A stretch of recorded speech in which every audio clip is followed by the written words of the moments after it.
I'm going to bring to the stage, let's introduce first, Richard White! How you doing, Richard? I'm doing so well, it's very... All right, and now let's bring up Paige O'Hara! Hi, everybody. How are you? Hi. Yes. Okay. First of all, Richard, your swag walking onto that stage. I think I saw a little bit of Gaston in you walking out there. A little bit. I was going for the whole thing. I've known him since 1980. It's natural for him. So thank you guys so much for being here this weekend. Like, this is amazing. I think one of the coolest things about being at these conventions is seeing people that get to dress up and emulate your characters. So what is it like to just see, you know, Gaston and Belle just walking around this convention this week? I see one right there. Oh, yes, we have a couple out there. I love it. Cool. Sometimes you see 4 or 5 bells lined up, you know, at one time. So that's a little bit disconcerting. But no, it's great. And it's not just that, because you come to these conventions and you see bells, but you also see characters from all sorts of things, and it's amazing. I love it. I never had the nerve to do that when I was younger. I admire their courage. I love meeting all the fans and hearing their stories and seeing all the different bells dress up. And they all look, absolutely stunning. And so out of curiosity, okay, so you said that you never had the nerve to do it, but if you could do it now, who would you guys dress up as? Oh boy, Scarlett Johansson in the Avengers. I love her. I'm trying to convince Disney to let me play her mother in a film that she's going to be doing. I can kickbox. I'm a martial artist. I'm not on her level, but I could give her a run for her money. I believe it. What about you? Oh, Gaston. Oh, okay. I mean, once you've been the best, how can you know, what else could you possibly do? And people would see you dress up and be like, you sound just like him. I know, I've heard that. Richard and I are old Broadway people, so when Richard recorded Gaston, the mic was like out here. Because when he sings, he fills it like an opera house. It's like crazy. It's great. So let's talk about that. I mean, I don't think you were in the production together, but both of you had been in Showboat. Is that true? We actually did it together. You did it together? Really? Yeah. We did. Not Houston only did Grand we do Opera. it together, we did it in Egypt together. We went to Cairo Opera House in Egypt.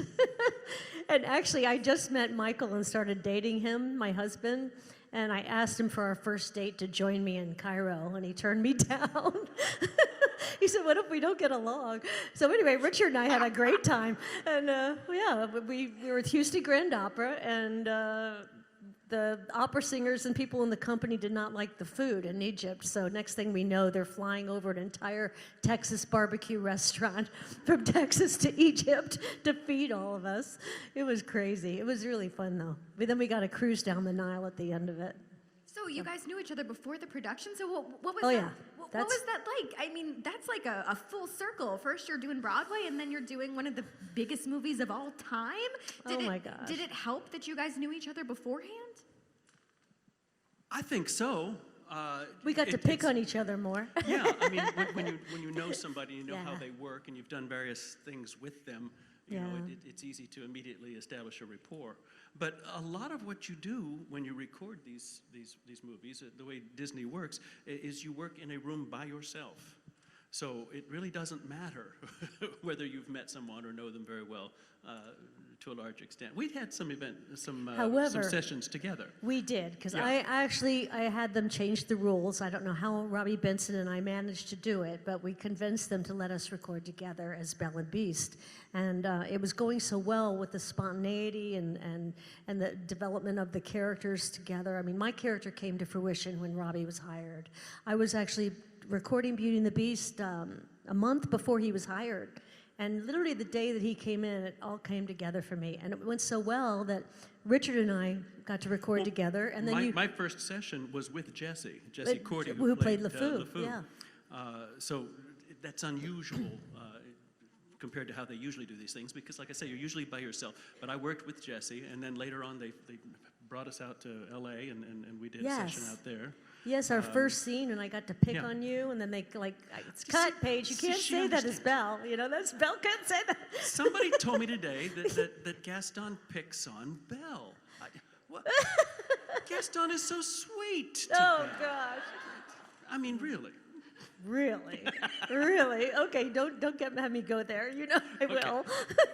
Well, to piggyback off of that, Richard, okay, so Gaston, I mean, in maybe most of our eyes, he would be considered, and I use this term lightly, like the villain. I heard right? that word today, yes. Okay, so how do you get into the mentality of playing a role like Gaston? That's hurtful. I think that Gaston is deeply misunderstood. And obviously they agree with me. See? Right, well, See?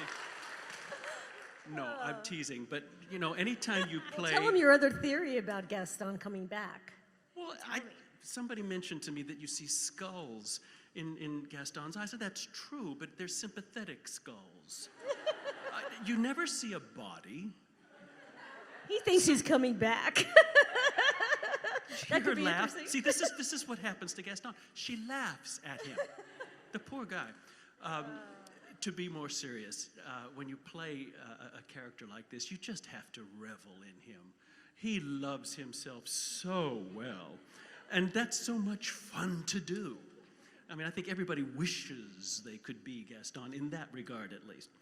You So know, he's it's great true. fun to do. And I have to say, Richard, I mean, I'm not going to pick on you this time. That you've never seen anyone love themselves as well as me. You did, exactly. You took it right out of my mouth. But I have to tell you, I'm a diehard Disney fan my whole life, and I think your Gaston is the funniest villain ever to be portrayed in any Disney movie. I really believe that. Thank you very much. You agree with me? Howard Ashman agreed with me.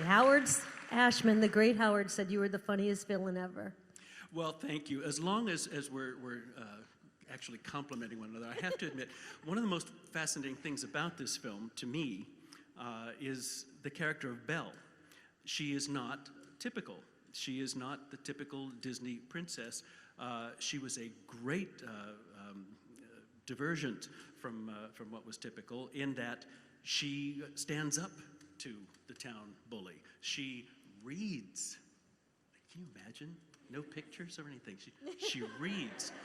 And I have heard many, many fans suggest that their fascination with books and their feeling that it was okay to be an intellectual, to read, to be different, to seek an education, to be themselves, started with her. Yeah, and that's awesome. Thank you. But that wasn't just Disney. That wasn't just the people who wrote this. That was Paige's influence. You know, Well, she thank would you, talk to Richard. Howard, and that's where that came from. Well, you know, me and also Linda Wolverton, who wrote the screenplay, Linda and I were like shared Belle. We were both Belle. And Howard kind of pulled it out of me, said, I want you to be yourself. And that was kind of hard. We've been Broadway performers, and you can kind of hide behind the characters that you play on Broadway, but when they say, no, we want you, it's a whole kind of vulnerability that happens when you have to let the guard down and be yourself. But consequently, that's what they wanted with Belle, and I think that's why I was cast, because I was the oddball. I was that person, you know, in high school, you know, into Gershwin and friends into Led Zeppelin. You know, it's like, you know, I was odd. I was in theater, you know. But I have to give credit to that. And also, Richard and I both know, with a movie like this, it's not just me as Belle or Richard, it's the animators, it's all the people that work on the characters. So Mark Henn, James Baxter, who animated Belle, Linda Wolverton, the directors, we kind of all share the character. Andreas, yeah. Until And I Andreas, had met Andreas and talked to him and saw what he was doing visually with the character. Yeah. Like you say, it all comes together eventually. It's an amazingly collaborative It is. art form, which you don't realize. You don't realize going in, and perhaps watching it, you don't realize. But each person along that trail, you know, each animator, each Yes. sound operator, each orchestrator contributes an amazing amount, and everybody works together until you finally get this finished thing. I laid down Gaston in the first week that I was called in, and we didn't finish. My actual work on the film didn't finish until more than 2 years later, 2.5, 3 years later. That's right. Because once you've done what you do, then they start drawing, and then they come back to you and say, okay, we've drawn ourselves into a corner, and you work your way back out, and then it goes through that whole process again and again and again until they're happy with what they end up with.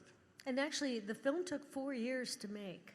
You know, people forget, you know, for an average animator hand drawing, it takes them an entire week to draw 4 seconds of film.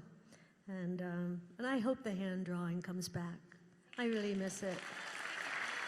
Thank you. Yes. A lot of our friends, a lot of animators lost their jobs, and I'm hoping that has come back very soon. I have a wonderful image in my mind about that. The first time I went to Glendale, they had my character, Gaston, was being drawn in Glendale at that time. And they had a big trailer.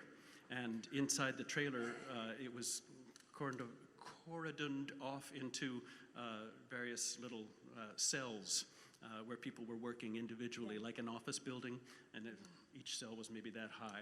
And I walked in, and I was talking to Don Hahn, who was the producer, and all of a sudden, these drawers, these artists who had been listening to my voice for over a year, heard my real voice, and they start popping up out of the, you know, in their cells. It was almost like whack-a-mole, you know, as each one sticks his head up, you know. Pretty soon they were all up looking, you know, trying to stare at the screen. So funny. I know, to me too, when I first saw the pictures of all the beautiful actresses they were using as Belle as a role model. And they had like Audrey Hepburn and Natalie Wood and Liz Taylor, and then my funny picture on the bottom. And I was like, this doesn't really fit. And she said, well, actually, we're taking a lot of your quirkiness and putting it in. I was like, that's really cool. I don't know if any of you guys saw the original Belle before. It's in books and whatever that they had before I was cast. And she was so perfect. She looked like perfect 18-year-old Angelina Jolie. I mean, it was like so perfect that she would not be approachable. And they decided they wanted Belle to be not only approachable, but embraceable. And so I was glad they changed her looks and made her the way she is. And the brown hair and brown eyes. Of course. Yeah. So before we open this up for questions, obviously your film was groundbreaking, and you're talking about the animators and everybody that went into creating this masterpiece. And it was the first animated film to be nominated for the Best Picture at the Academy Awards. First and last. First and last. When you guys were creating this, did you know, like when you were actually making this film, did you know that it was going to be as special as it is? Well, I think it was the night of the New York Film Festival. Remember that night? Because Richard and I know the New York critics. I mean, we've been on Broadway our whole career, so we know how tough they can be. And Disney did something very daring, which was to show an unfinished version of Beauty and the Beast. Part of it was fully animated, some of it was just hand-drawn. You could just see the sketches, but all the music and dialogue was there, and we presented it to the film festival in Manhattan. And I've never seen Don Hahn. I thought he was going to have a heart attack that night, and Jeffrey Katzenberg, the way they were pacing. And lo and behold, after the first number, they burst into applause. They applauded Richard's number, and at the end of the festival, they all stood up for 10 minutes and cheered. I think it was that night that we knew this was going to make history, at least for me. But the idea that an animated film would be nominated for Best Picture, no, I don't. I mean, that was a surprise. Yeah. That was a very pleasant surprise. But from the moment that you're cast, or that somebody talks about you doing a Disney animated film, you have a sense that you're part of history, and that you're creating a classic before it's ever been created, because Disney takes such care and has such pride. There's such history with the company, with these films, and you knew that at least you were going to get the best possible attention that you could. And so I was very proud of the piece before I ever began. Yeah, I was too. Too. And Robbie Benson was such a key part of that as well. Yeah. And it was really cool for the Oscars. Our songs were nominated and whatever, and they were going to have pop stars sing our songs. And Jeffrey Katzenberg said to the Academy, if you don't use Richard and Paige and Jerry Orbach and Angela Lansbury, then you can't have the songs. So they backed down and we got to sing. We did, Richard. We sang on the Oscars. Oh, man. I remember Angela Lansbury was introducing me, and we were standing in the wings, and I was shaking like a leaf, and I looked at Angela, and she was shaking like a leaf, and I said, Angie, are you nervous? And she said, Paige, when you get to be my age, you learn when you're supposed to be nervous, this is it. And then she leaned over and said, but honey, if I sang like you, I wouldn't be nervous. And she gave me a little pat on my very scary costume that I had on. That's another story. They put me in this Bo Peep outfit. Oh my God, it looked nothing like Belle. I'm sharing a dressing room with Celine Dion. They come to the door an hour before to say, Miss Dion, we'd like you to wear your red dress instead of your black dress. And she looked at them and she said, I paid a lot of money for the black dress. I prefer the black dress, thank you. Back to her makeup. And I'm wearing this Bo Peep striped kind of ugly dress with pantaloons. I mean, it was the most horrible thing. And I just could not tell the designer I wouldn't wear it, but I had to wear it. So I'm looking at myself and I'm going, how did she do that? And she just said, Paige, you have to learn to be up. And I said, thank you, Celine. I'm going to take your advice. So this younger Celine Dion, 12, 13 years younger than me, was giving me very good advice. There you go. And she looked great, and I looked stupid in my pantaloon dress, but I sang well. She's taken it well to heart, though. Even Debbie Allen, who was choreographing, came into the dressing room. She said, they put you in this? She said, did you bring anything else you could wear? And I said, well, I have just a plain dress. She said, wear it. And I said, and then, of course, it was a whole ordeal. But anyway. You still got to perform at the Oscars. I still got to sing in the Oscars. Yes. And I walk out, and the first thing I see is Barbra Streisand in the front row. And I'm like, oh, my God, I'm going to have a heart attack right this moment. But it was great. And then Richard comes out, no nerves at all. No, I didn't have time. Paige has said that, you know, we're working actors on Broadway, and I was doing a production of Oklahoma. I was playing Curly, and my hair was long and curled out, and they had me come. I flew in that day and did the Oscars, and I wasn't even able to go to any of the parties. I know you were. I had to get on a plane and come back because we were in tech, so yeah. You didn't Who even had get to time? see me. I made the best dressed list. I did, a Bob Mackie gown. It was really fun. Kathy Lee Gifford got pissed at me. She said, I made the worst dressed list, Paige. This is not fair. I wore a Bob Mackie too. And I was like, Kathy Lee, yours isn't as pretty as mine. Ha ha. We like each other. See We what I pick mean on about each her? other. She took a lesson from Celine. You guys are awesome. Just want to, this is amazing. So, there is a microphone that's set up right over yonder, and now is your chance. Is anything off limits here today? Anything we want to say? No. We'll let you know. Perfect. Yeah. So, I kindly ask just one question per person. You can't ask for hugs or messages for your mom, but let's get this started. What's your name? My name is Suzanne, and I'm a writer for a Disney site called The Main Street Mouse. Oh, yes. And you had said a little while ago that they took some of your quirkiness and put it into Belle. What would you say is one thing that you took from Belle in your life? From learning, from playing the role? Right. You know what's something that really affected me? And this isn't funny. This is actually serious. The fact that Belle gave up her life for her father was not as poignant to me as it is at 63 years old. And losing my parents and my sister and the whole reality of the circle of life of that means so much more as you're older. Right. And I don't think I truly appreciated that enough when I recorded Belle as I do now. Okay. And the genius of Linda Wolverton for writing that scene. Okay. Richard, did you take anything from Gaston? Why? Oh, give him a taste. I didn't learn so much, take from Gaston to live the rest of my life, but I have to admit that allowing myself to be Gaston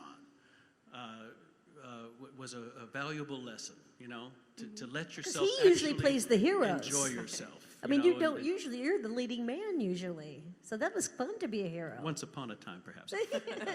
Thank you very But yeah, much. letting myself really delve into a character like that is great fun and a worthy thing for anyone to do.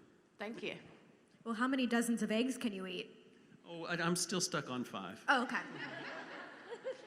Hi, I had a quick question for Richard. There's a popular theory on the internet that Gaston is actually the hero, and I was wondering if back in the day, did you have any idea that he would be a tragic hero? And did that inform your performance of him and bring the humanity in Gaston to light? See, I don't understand why that's a rumor.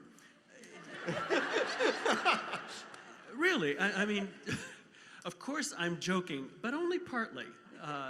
You know, he really is somebody who just loves his life and thinks of himself as the hero. So of course, and I am waiting for the next version of this when he comes back to life. Somebody said, well, it's a long fall, even if you didn't see the body, but he's a tough guy. And there was snow and rain, so it might have been mushy. Yeah, it might have been soft. It was probably soft. Yeah. Thanks. Yeah.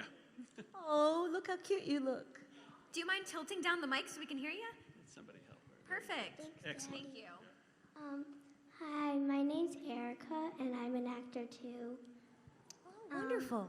And I played in the movie Alice in Wonderland and Grease. Wow. That's And- awesome. Yeah. I have Congratulations. a question for Belle. So, do you like when you're in the movie? Do you like acting when you're like at the Beast Castle? Do I like acting? When you're at the Beast Castle. Oh, at the Beast Castle. Oh, I loved acting at the Beast Castle. And that's where all the great stuff happens. My favorite part was when the teapot started singing the Beauty and the Beast song. Oh, wasn't it beautiful? And when they dance, One of our favorite when parts, too. they showed the ballroom in that circle, that was the new invention of that technology that allowed them to do that, where you actually see them dancing. That was, and now they've used it a lot of times since then. But that was the invention of that. I love that scene too. My favorite is the snow scene leading into that as well. Thank you. Thank you. Good Thank luck with your you. acting, honey. Hi, my name's Sydney. I see. Thank you guys for just playing my favorite villain and princess in my favorite Disney movie. So Aw. just thank you for that. Thank you. If your characters had another friend within the Disney universe, who would it be outside of your movie? Mulan. I can see. Yes. Absolutely. Mulan. That's a hard, you know. Hades. Well, Be the genie? Would you be friends with the genie from? yeah, that's I not could a see bad you one. and There's Robin so Williams. many. There's so many wonderful villains in general. I mean, Hook is just delicious too, Okay, and Hook loves himself too in much the same way. Actually, So that's a good answer. I'm not sure that Gaston and Hook might not be buds. They might be too much like each other, you know? Yeah. Well, I don't know. There's Gaston has no problem with crocodiles that I know of. So, and Hook never took a long fall like that. So, yeah, I think they would meld well. Oh, yeah. Thank you. Thank you. I smell a spinoff. I love that idea. What's your name? Robert, and I was wondering what your initial reactions to the Beauty and the Beast remake were. I actually got to go to the premiere, which was really fun, and I had not met Emma Watson yet, but we'd been sending messages back and forth through Don Hahn, and I was there, and my husband was with me, and Emma was about where you are, and I went like this and waved her, and she went, Paige O'Hara, and like everybody stopped, and a full voice came over, gave me this big hug, and we got to talk and visit, and she was incredibly sweet, and that made the whole beginning before I watched the movie, because I was so nervous, a lot easier. And I really liked it a lot. I thought it was really wonderful. I thought it was more of an adult movie than ours and a lot darker. I wouldn't have gone the dark route like they did for the character of your character, as to the extent Don Hahn agreed with me on some of that, which he said he lost that battle with the director. But I thought it was really wonderful, and I don't know, what did you think? I'm curious. I thought it was all right, but nothing can even come close to the original.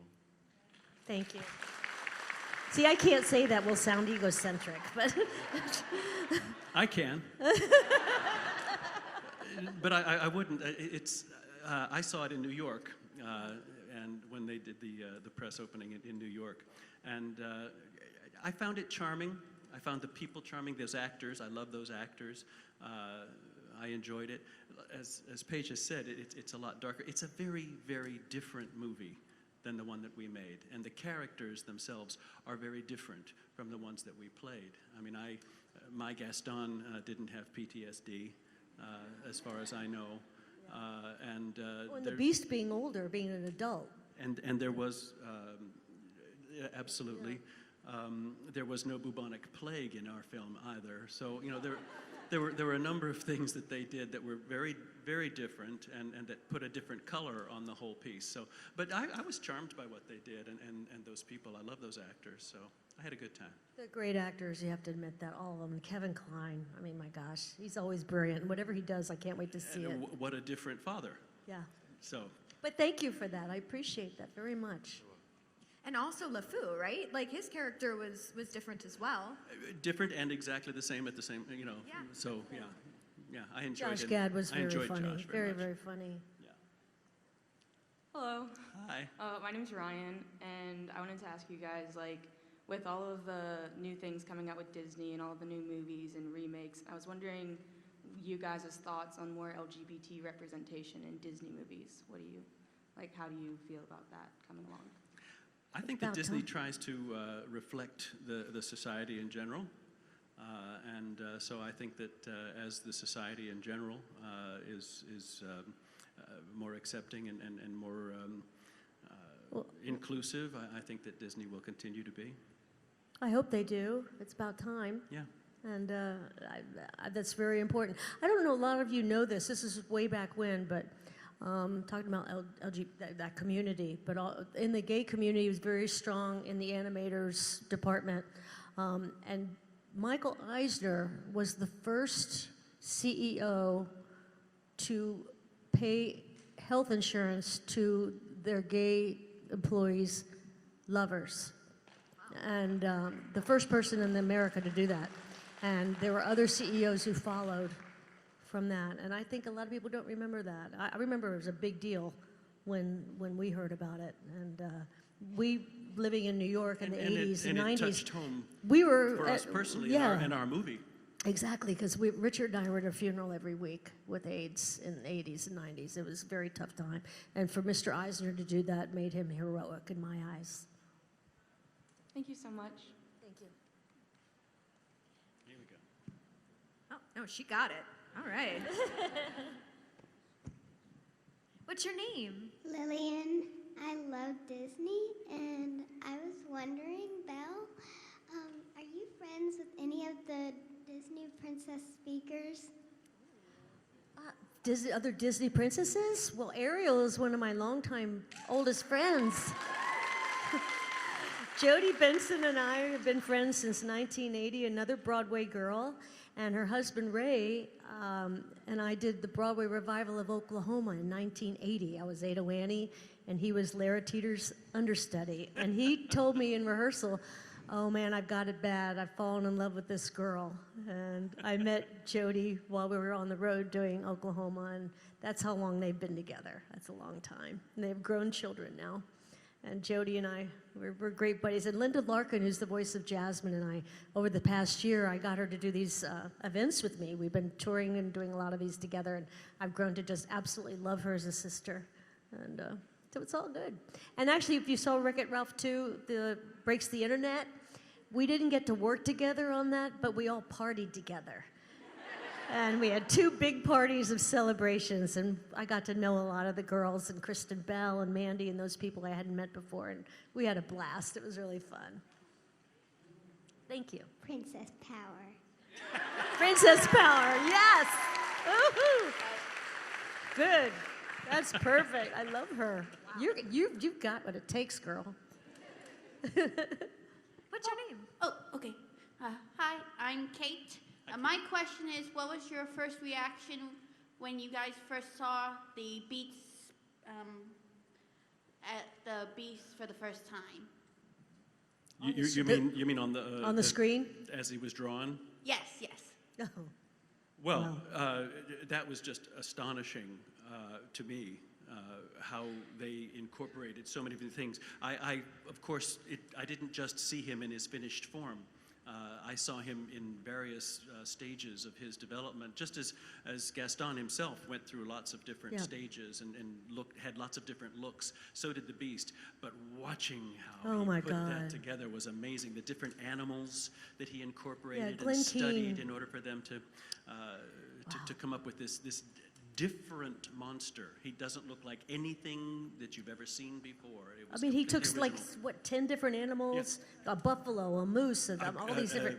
a great ape. An ape. And Robbie Benson, actually, when he was recording it, he would end up really sore. He would end up, Method actor, you know? He's method. His body would be contorted and everything. I'm like, Robbie, I'm going to pretend like I'm Laurence Olivier. Try acting, it's much easier. Remember that story with Dustin Hoffman? That's another story. That's way before your time. But anyway, Robbie would end up really sore, and I'm rubbing his neck on the brakes. But it was amazing what Glenn Keane achieved with that. Glenn Keane also animated Ariel. He's genius. Thank you. Thank you. What's your name? Hi, my name's Suzanne. Thanks for being here earlier to sign autographs. I know a lot of fans really appreciate that.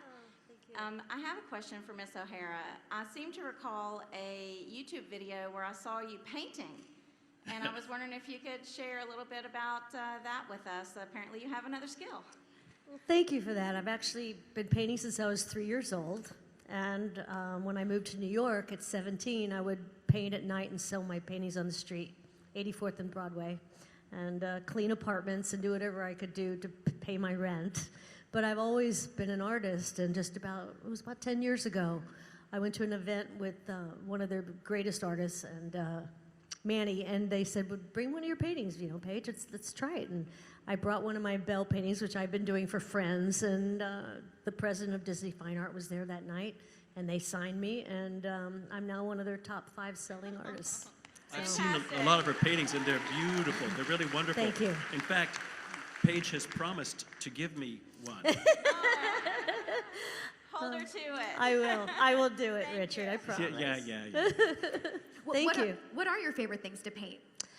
Well, I love painting Beauty and the Beast, but I most recently had the chance to paint Ariel for the Steelbox re-release of the 30th anniversary.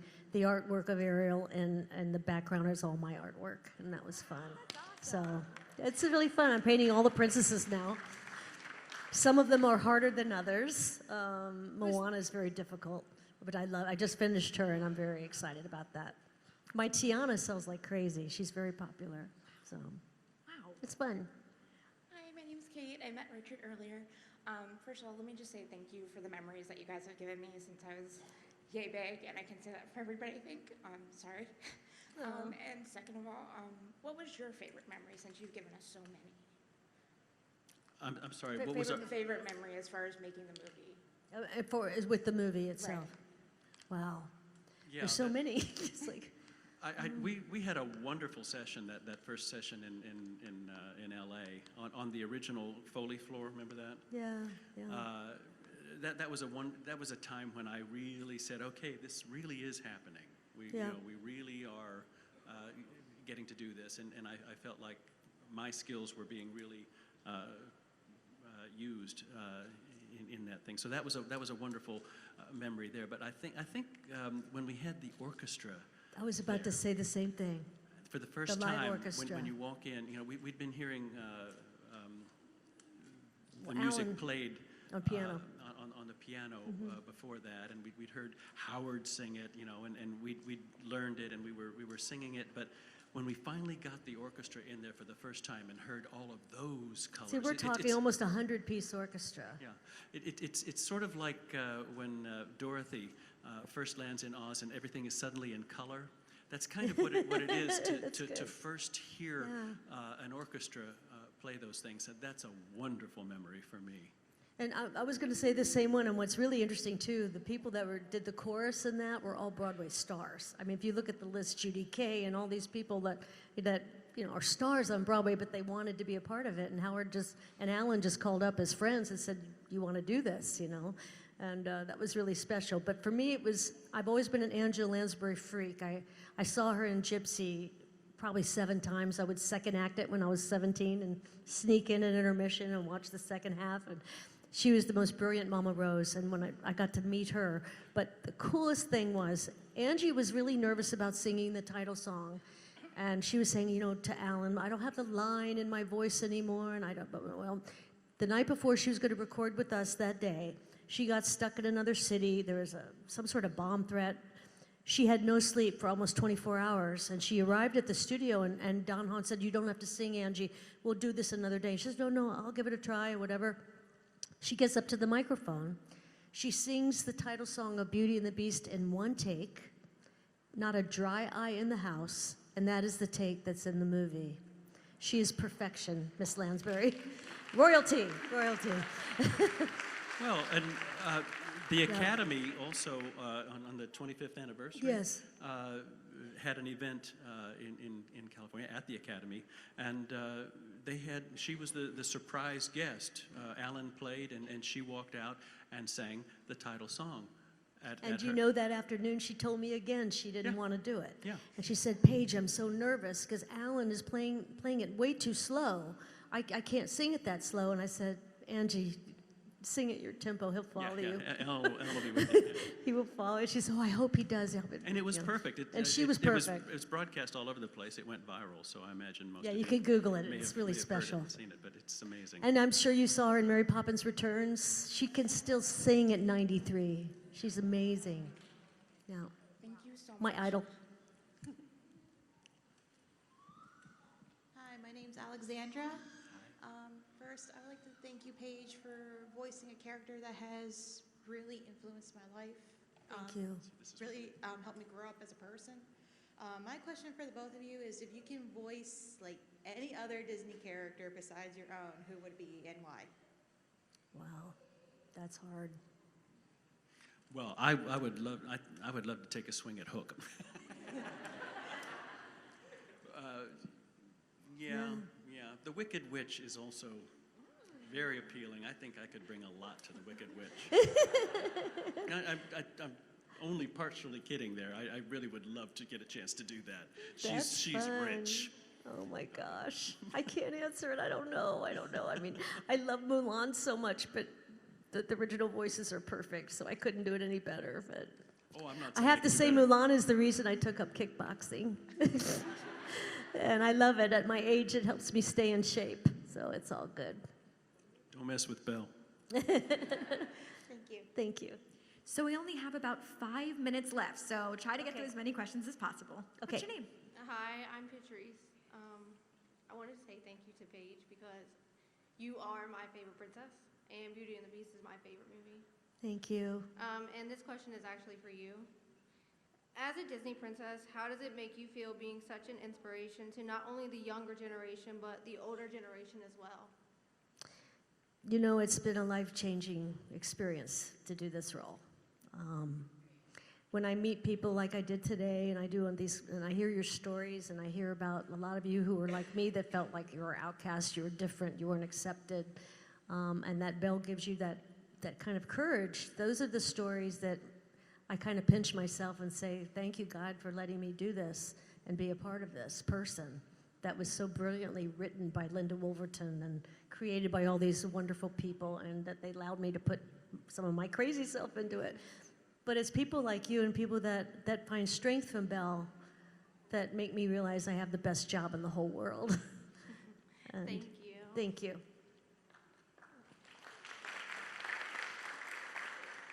Hi, my name is Britt. You guys both mentioned that you're both big Broadway stars and that you've starred in a lot of shows. How did you feel about the Broadway remake of Beauty and the Beast? Were you ever asked to be a part of it in any way, shape, or form? And are there songs in it that you wished you could have performed during your time as Belle and Gaston? Oh, I wish Home would have been in the movie. Yes, oh my gosh. And I was so sad that they had to cut Human Again, because Human Again was Howard Ashman's favorite song, but it made it in the one version of it. I loved it, I enjoyed it. Actually, when it was first casting, Jeffrey Katzenberg actually said to me, if you want to do this, you need to let me know. And I had just signed a contract for a 14-month tour in Australia as Nellie in South Pacific.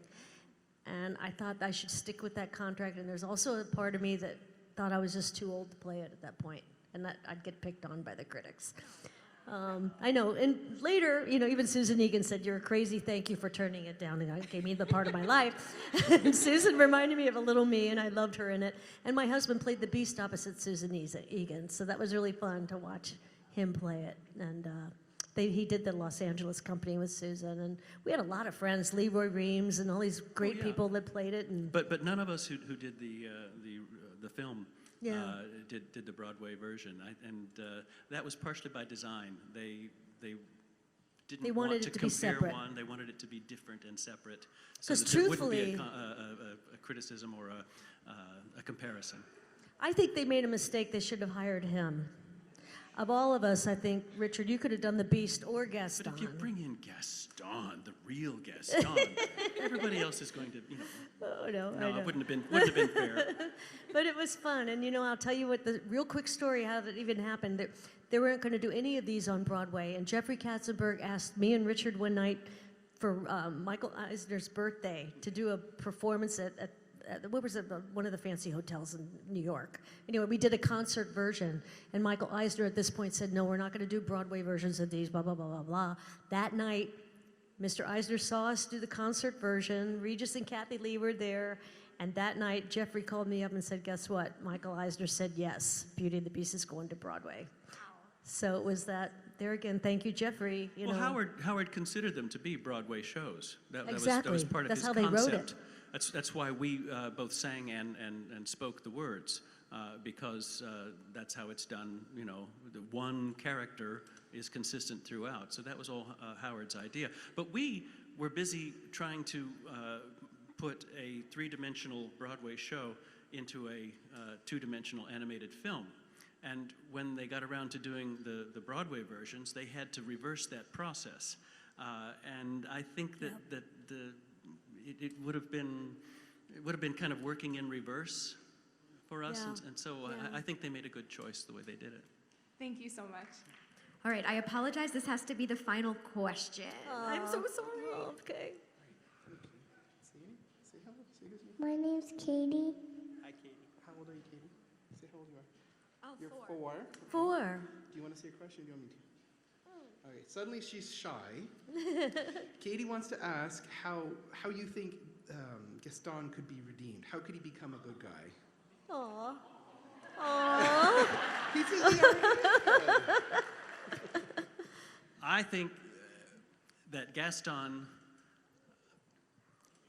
I can see many rewrites in that last scene, when the Beast turns around and starts to fight with him, how he could have lots of different character permutations at that point. And I think that you would have loved him, whichever one they picked.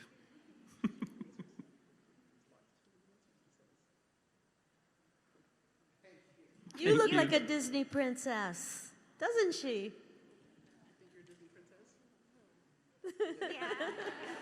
Thanks, you guys. You have been wonderful.